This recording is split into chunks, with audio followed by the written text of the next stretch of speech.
All right, we're back. It's just me today. Hello, everybody. Today, I'm going to be breaking down our Week 1 sets of DPP.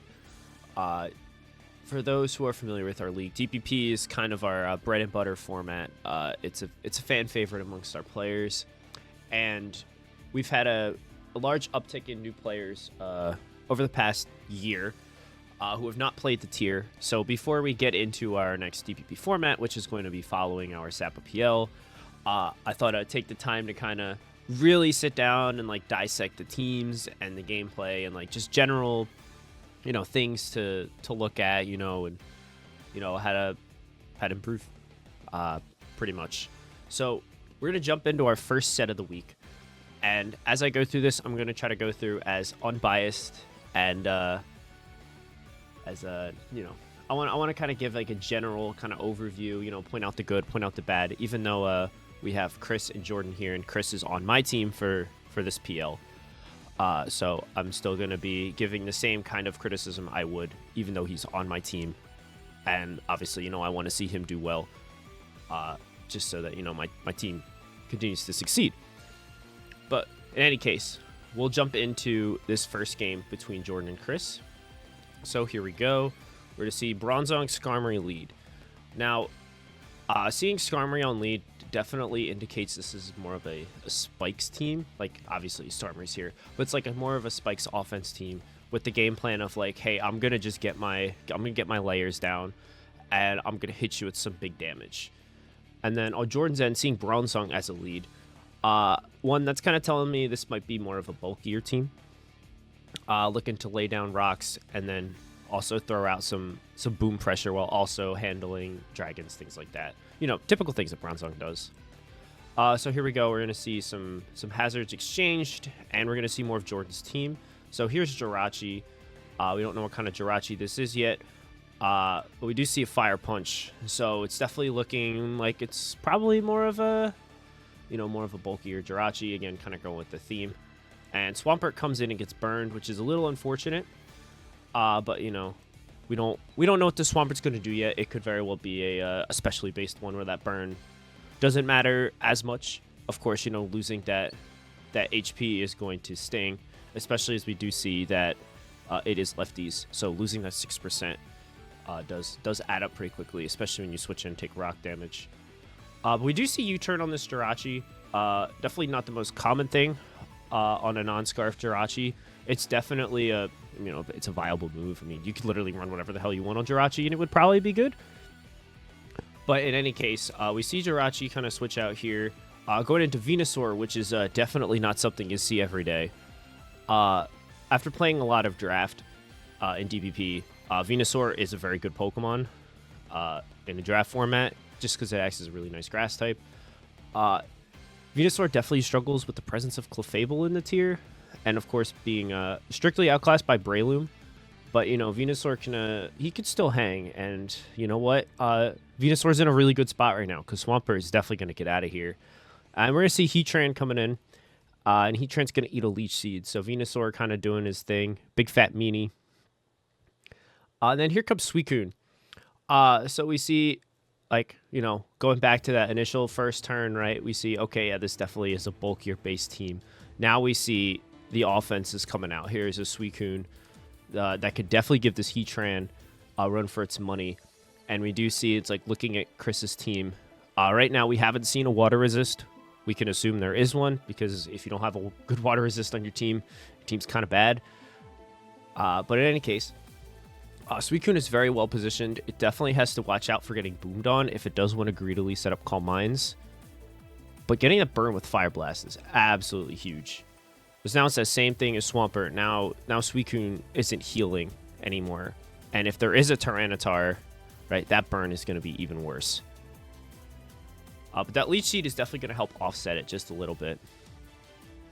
All right, we see Skarmory come back in, eating that Surf, taking no damage at all. So we're either seeing this is a very Spadef Skarm, or it's a very bulky Suicune with not a lot of investment.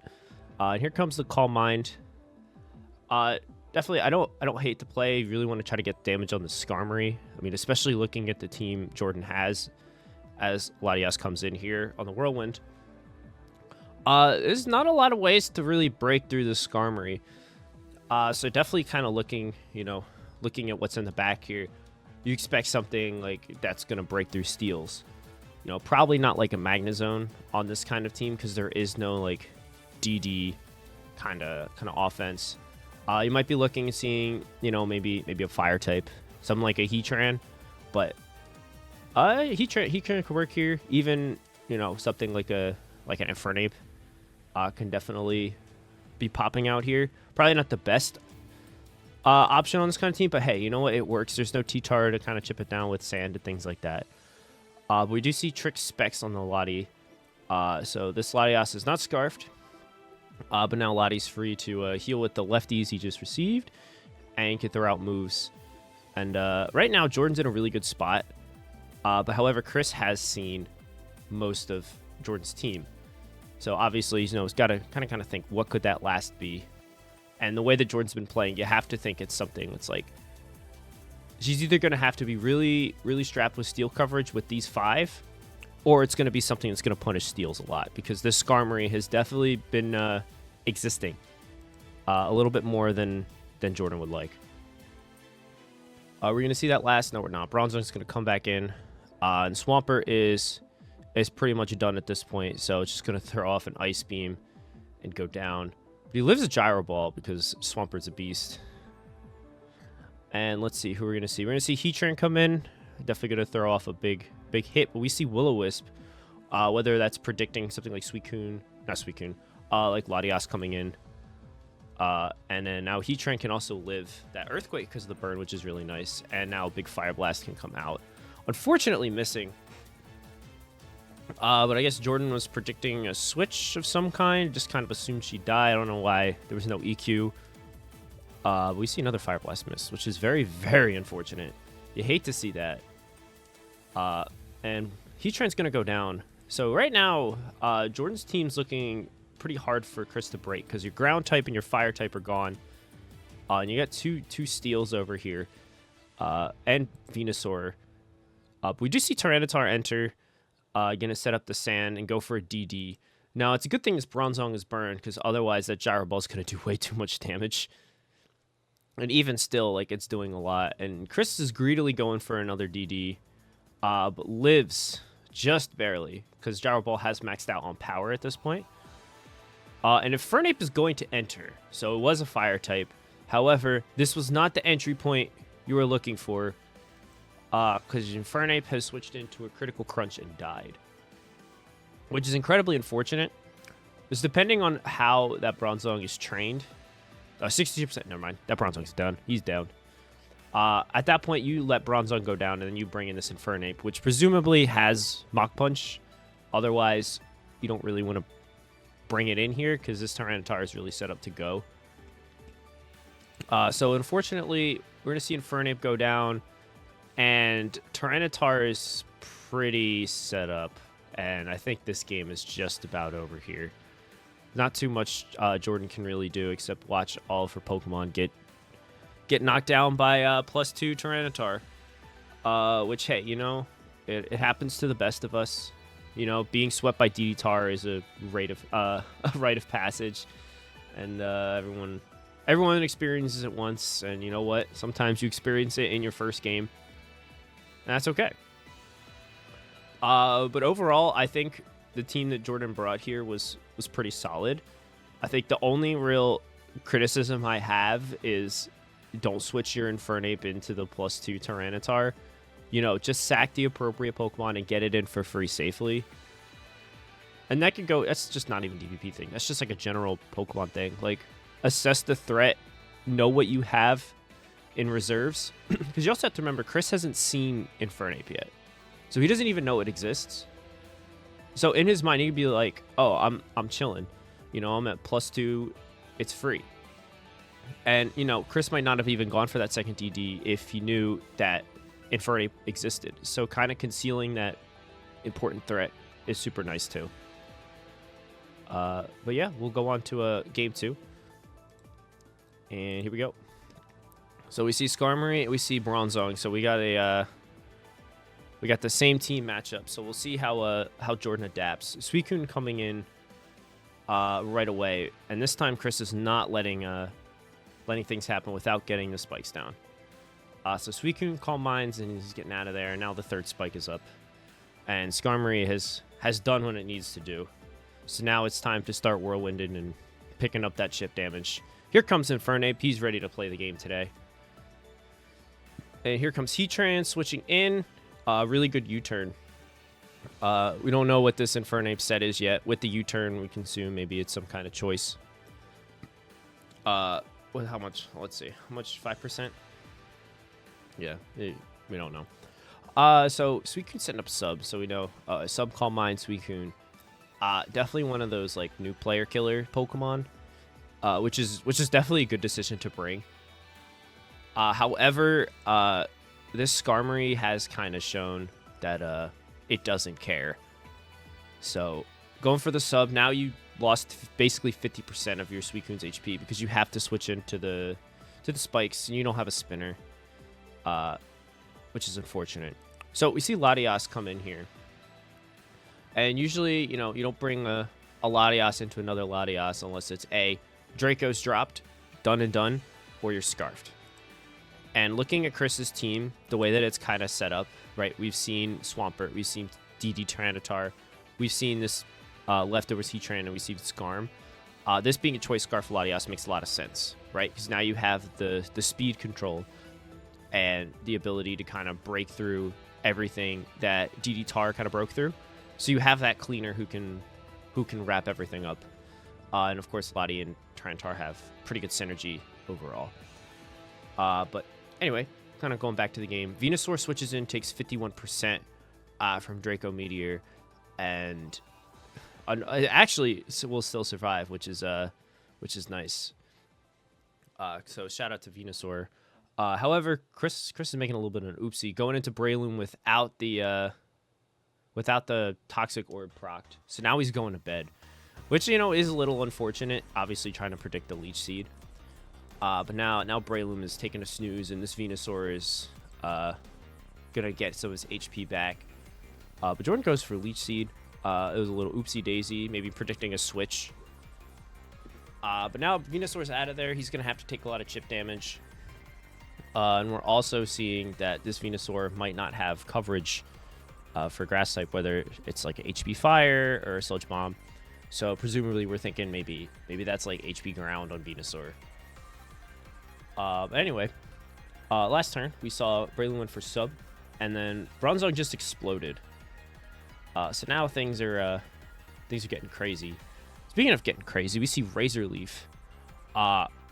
I learned later that was supposed to be Leaf Storm, and sometimes you just clicking Leaf and you hit the top move, and it's the wrong one. But you know what? It's funny, so we'll appreciate it.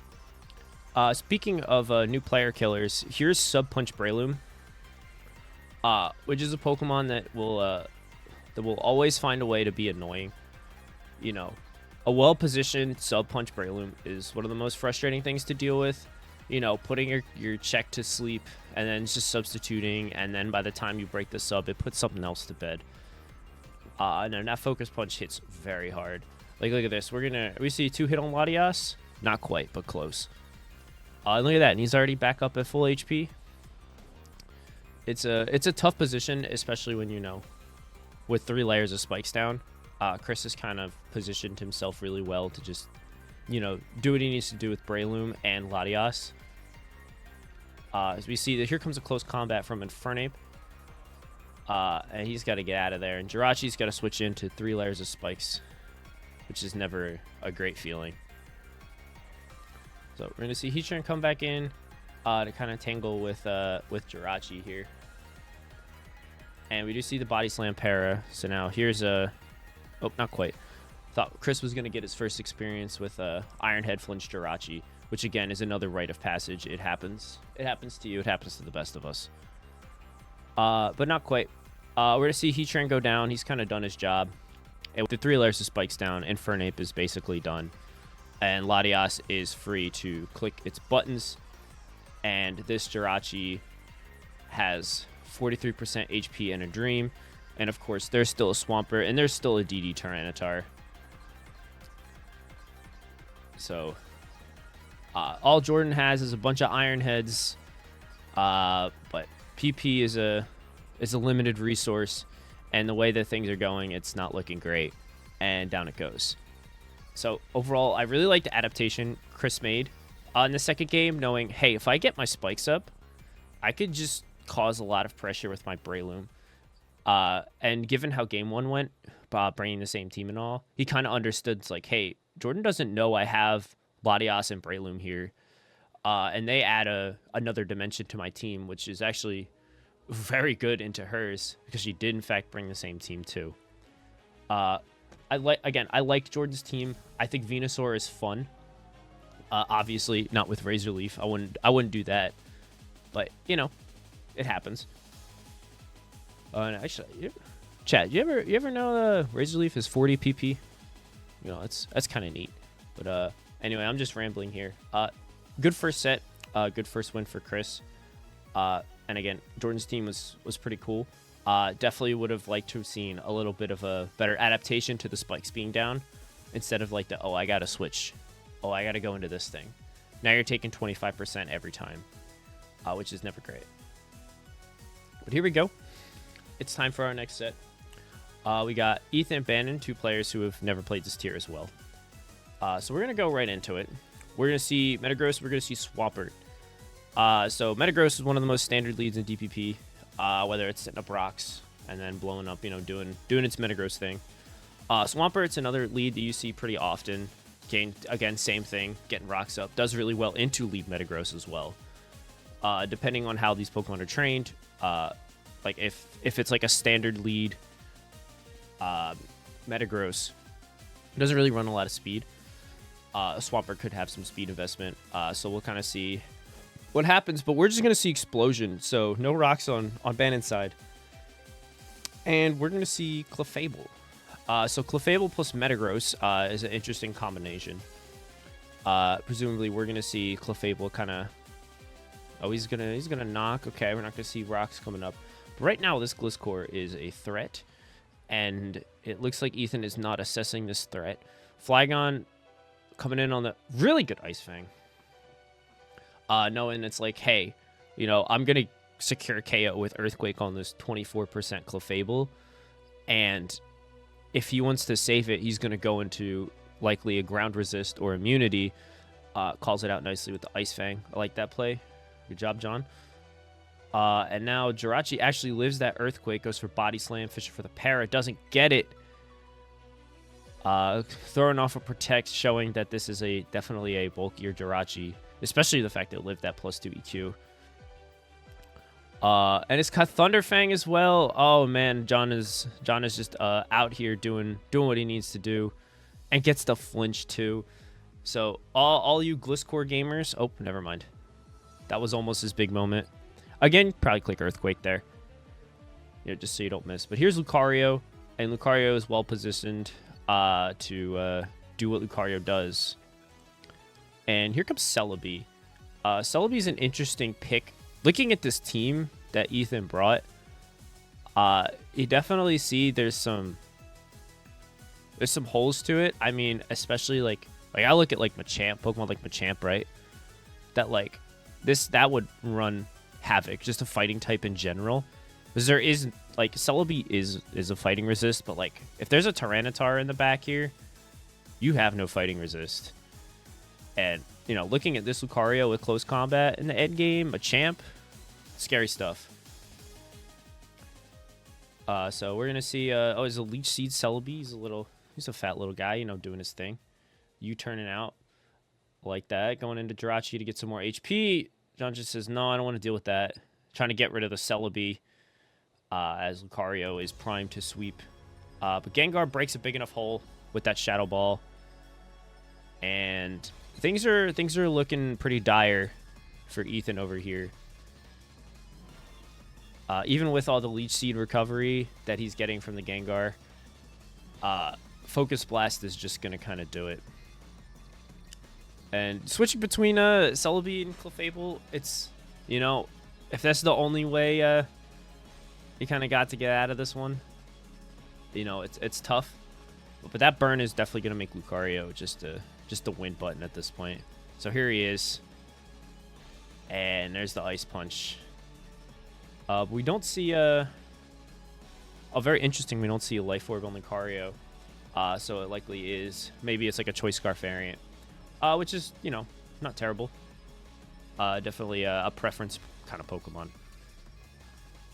And then Clefable is not going to be able to do it, so Roserade is just going to kind of hang out here, do what it needs to do. Just missed Stun Spore. So John's going to take his Pokemon to the eye doctor, get that vision checked, and, you know. But that's that. Lucario is going to come in. We're going to click CC, and we're going to go to game 2. I like the team that John brought. Very good, just the offense team. You know, you got your spikes with Roserade. And it's just a very strong strategy. Try to win the game with Gliscor, with SD, things like that. So yeah, I got nothing else to say about that game. So we'll go into game 2, and we'll see an interesting lead from John with Magnezone.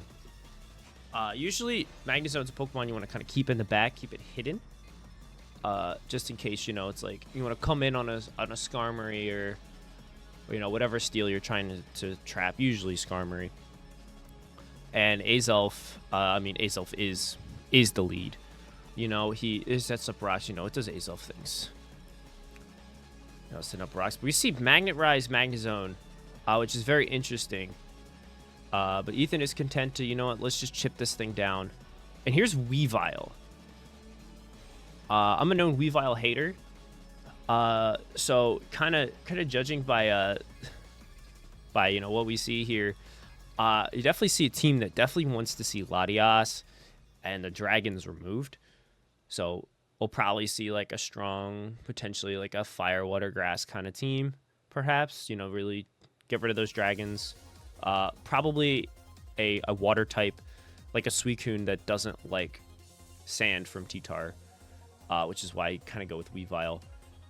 But again, he's not always the strongest option. But, you know, he's there. He's cool. So we'll see Magnezone go down. And now kind of looking at John's team, we do see Infernape enter. John's team probably really relied on... I don't know if he relied on that Magnezone or not. Just to, you know, facilitate some DD sweepers that don't like Skarm. However, seeing the Infernape makes me think otherwise. That maybe this is a team that really... I'll be honest, I don't really see the synergy between these two too much because Infernape kind of pressures those steals just as hard. And we do see Rotom enter. Infernape's going to get out of there. Here comes Lottie, going to throw off a big Draco Meteor. And here's Empoleon. He's going to eat that up, doing 32%. So this is very likely a Scarf Latias, just looking by the damage numbers. Because we don't see the lefties on Empoleon. So we know that it's not a Spadef one. And we see its agility. So going for game on turn 6. Which is a very interesting option. But now that Suicune just put Empo into range of Torrent. So now the Torrent boosted Surfs are very strong. Tricking the Scarf onto it was very interesting because you very easily could have just deleted it with Latias. And we don't see Mach Punch. Okay, that's fine. CC does what it needs to do. This Infernape is very threatening at the moment. If you see Skarm and Forge, there's a lot going on. So let's kind of break down what's happening here. So Fortress is a Pokemon. That's about it. Spins, hazards, you know, does all that. It's a decent wall, you know, ruined by steel trapping. You know, and then looking at the team Ethan brought, it's kind of looking okay. And I know I went in and said that Ethan's kind of structure looks like it's a fire, water, grass.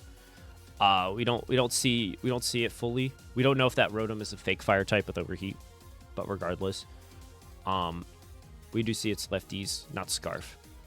So it's definitely like a bulkier, maybe something like a Pain Split, like Wisp kind of Rotom, which is a great set. And then this fortress, whatever this last is, has to require spin. Otherwise, this fortress is just kind of existing. Like, yeah, because you have spin, which is nice. Also, payback, kind of probably predicting the Rotom to come in, which I don't hate. But, you know, in this situation, you can spin all over Skarm.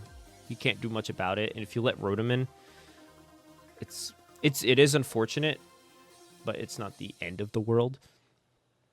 Flurry's going to come in, probably going to try to spin this time. It does spin. And Skarm's going to whirlwind it out. Monkey is going to enter. Monkey is poised to do some big damage. And we see another Infernape. What is going on here? There's a lot of Monkey. This one has Mach Punch, taking out presumably a Choice Band Infernape from John. We do see this Jirachi here. Throwing off T-Bolt. Very likely something like a Super Rachi, which is very, very threatening in the late game. If there isn't an Infernape to just kind of take you out. Here's the substitute, so it is a sub-split Rotom, who's pretty much going to dominate the rest of this game. The then Fortress doesn't do anything. He's just there, you know? Yeah, I mean, I won't say I don't like John's team.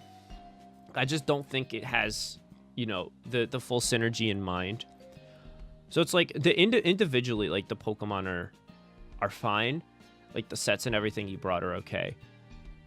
Except for this Jirachi. I don't really know what T-Bolt Ice Punch is really doing. You're kind of splitting your EVs a bit too much as well. Man, let me kind of, you know what? Let me give the final kind of verdict here on John's team. I think, and this kind of goes for everybody too, spinning is hard. And the spinners in DPP are not good. Starmie is as good Pokemon, it's just a bad spinner. And, you know, if you're not spinning, like you have to be spinning to facilitate something powerful. Like, Infernape is a Pokemon that definitely likes to have spin. However, if you're really trying to facilitate Infernape, you don't need the Magnezone to get rid of the steals because you have Infernape to do that. Which is why I like the Lottie paired here, because Infernape and Lottie have really good synergy. You know, kind of breaking through each other's checks. And then if, you know, this is a Choice Band Infernape who can't heal, Flare Blitz, you have the recoil. You want Fortress for the spin. Get that? Makes perfect sense. If this Magnezone was something like Zapdos, then you are really taking advantage of that spin. You put off a little bit more offensive pressure. While also, you know, not immediately crumpling to like fighting types and things like that too. But yeah, I think Ethan played his Rotom well. I don't know as much about the Skarm. He's just really content to just Whirlwind a lot, which is fine, you know, but with the Fortress here, you kind of got to play a little bit different. But yeah, I'm curious to see how Game 3 looks. So here we go. We see Azelf and Dragonite lead. Dragonite's going to get out of there. Presumably that's something like a Mixed Knight. Which is a devastating set. However, Azelf will kind of just do... no, take it back. I'm going to take back what I said. Azelf would then have to choose, right? Because a mixed D-Knight would have like Draco, Fire Blast, Superpower, and E-Speed. So you Draco the first turn. If it is a Sash Azelf, you bring it to Sash, you E-Speed, pick it off. It's either getting up rocks or it's going to trade Boom.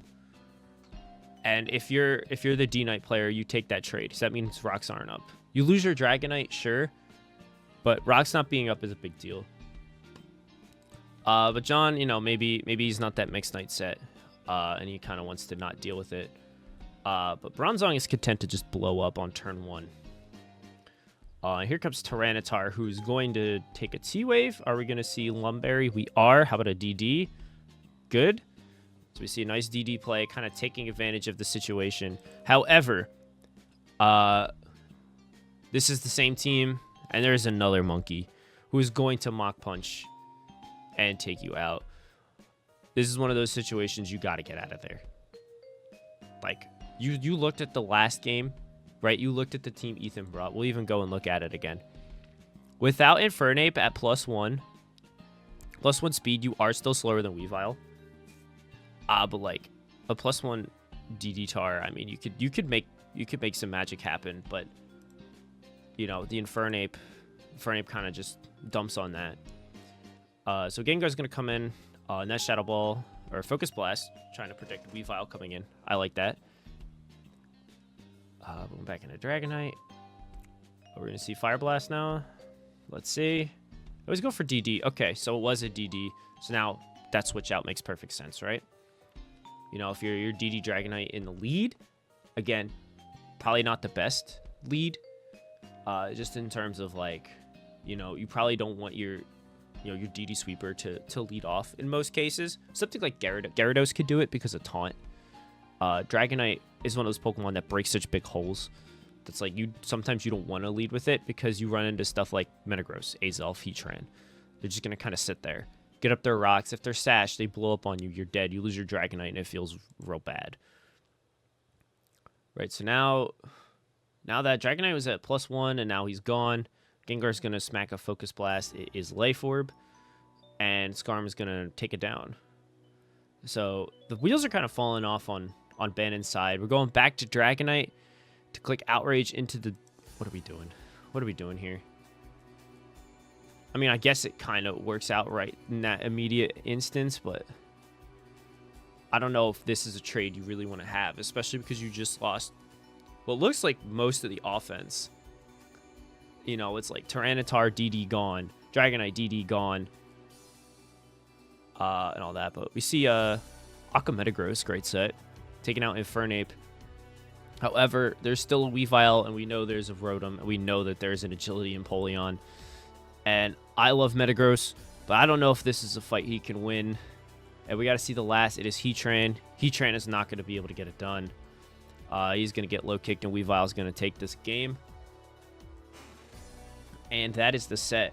So, overall, looking at the team John brought, I think you change that lead. This is a fine DD offense team, right? But my God, it hates Skarmory. You know, if you take this team, like that Bronzong, right? That Bronzong is presumably like a Trick Room Bronzong, right? That stays. Metagross, you throw that in the lead, you're in a good spot, right? You have this Heatran, we don't know anything about it, but we know it's not Scarfed, right?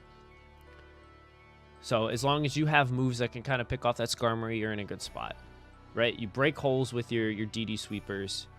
You know, you clean up with Bronzong Trick Room in the end game. You know, you set up your hazards with Metagross. You set up your offensive pressure, you know, and then you use Gengar to kind of blow up holes and, you know, whatever the Heatran is supposed to do. But you know what Heatran does. He does big damage. He's one of the GOATs. So it was an unfortunate end for John because he definitely showed a good amount of promise in that first game and then kind of fell apart in game 2. And then this one was just... I think the team selection was fine. I think the lead was not. Some of the decision making was not ideal. And at the end of the day, this team was kind of shredded by Infernape, so his presence was not ideal. But yeah, and I think Ethan definitely figured out how to utilize his Skarmory a little bit better. Just sit there and get rid of the threats, because John just didn't want to deal with it appropriately. So sometimes you take those opportunities, you do what you need to do. But yeah, overall it was nice to break down some DPP. It's good to watch new players figure out the tier and enjoy it, and that's what it's all about. So next time we have DPP, we'll kind of break it down, you know, go turn by turn, and you know, continue to give advice, and we'll see how our players improve throughout the season. And I'm looking forward to it. I hope you guys are too, especially as the viewers and as the players as well. Let me know what you think in the comments. Have a great day. Enjoy the sunshine. It's warm here in New Jersey. My room, it says it's 84 degrees though, so I'm dying. But that's fine. It is what it is. Until next time, have a great day.